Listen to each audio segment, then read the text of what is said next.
I like to find those guys who are not doing a great job so we can come in and make some major changes. I think you got to be like, hey, look, I don't care how you say it. This is our trusted partner. We do receive a commission. You've got it. You're supposed to be publicizing when you make money off this stuff under a variety of FTC rules. There are a lot of situations where the coaches or consultants, they've got the referral thing, but they don't even know heads or tails about whether to vet the partner at all. Scroll down to the bottom right of the homepage and see who's doing their work. I find that they're frequently, I don't think I've ever gone wrong when I'm like, oh, these guys are working with X, Y, or Z, so they're probably well taken care of. Your firm and your competitor's firm live in very different realities from an asset and liabilities perspective.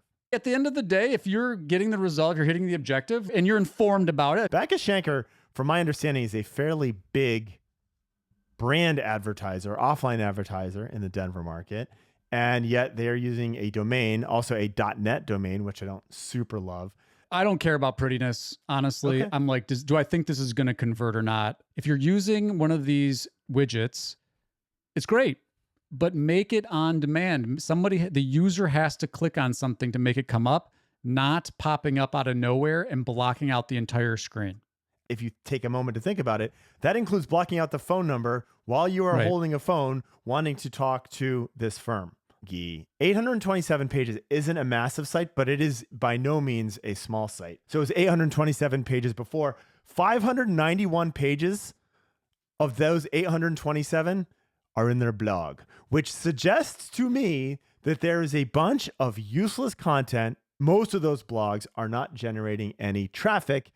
And if they are generating traffic, they're not generating business. The only SEO rationale for doing this is to hope to get people who are looking for this teenager who was killed tragically in an auto accident. This is a useless page with absolutely zero unique content on this. And it's just a page that shouldn't exist. The web's dynamic. Websites are dynamic. That's why this stuff isn't set it and forget it.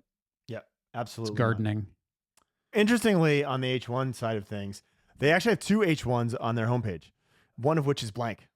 Oh, they have an empty. They have an empty. You can rank all day, but if you don't have a competitive number of reviews, don't rely heavily in the short term on Local Pack for generating business. Local Falcon will ask you what business you want to run a grid for, and they put the address of the business at the center of the grid. Which is really fascinating. Your proximity matters a lot. And so this is a great tool for advising on whether we should open a new office location and where we should do that. This is a great tool for guiding mathematically what I call the centipede strategy of building out offices around a market. I used to spend a lot of time looking for spam, right? This goes way back in the day, and I looked for a bunch of crappy backlinks. I look for those opportunities where it's easy to get some victories, low-hanging fruit, right? I think in terms of competitive analysis, you got to bucket these things in terms of links that we think are mattering, links that we probably don't think matter, and then links that might actually be more of a liability than a benefit. One of the difficulties in doing this is there's linking strategies that worked 15 years ago that will still show up in here. So you can actually look at, and you can ignore those linking strategies that are really dated. When that link profile spikes, all of a sudden we got 1,200 links on November 7th. That tells you a lot about what that firm is trying to, or what that firm's agency is trying to do to drive links and therefore traffic. Not all links are created equally, right? That is my point. So evaluating someone on the number of links that they are reporting that they have generated for you is probably not a good way to think about your SEO from an overall perspective. Yeah. Yeah. Don't blow the ethics rules because you're a vendor. You can have content that's like, how to identify the best injury lawyers in Denver, right? That can be, and as long as it's not like just choose us, then you can get into ways of incorporating superlatives into your content in an ethical way. If you are indexing high on clicks through brand queries, those signals are positive signals that Google is using to be able to make decisions about showing your pages for a non-brand too. Something changed.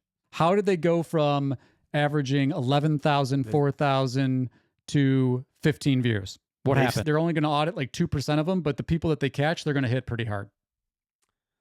So you got a site you want to see torn down, you want to see a competitor's site torn down, let us know. We're happy to pick them apart.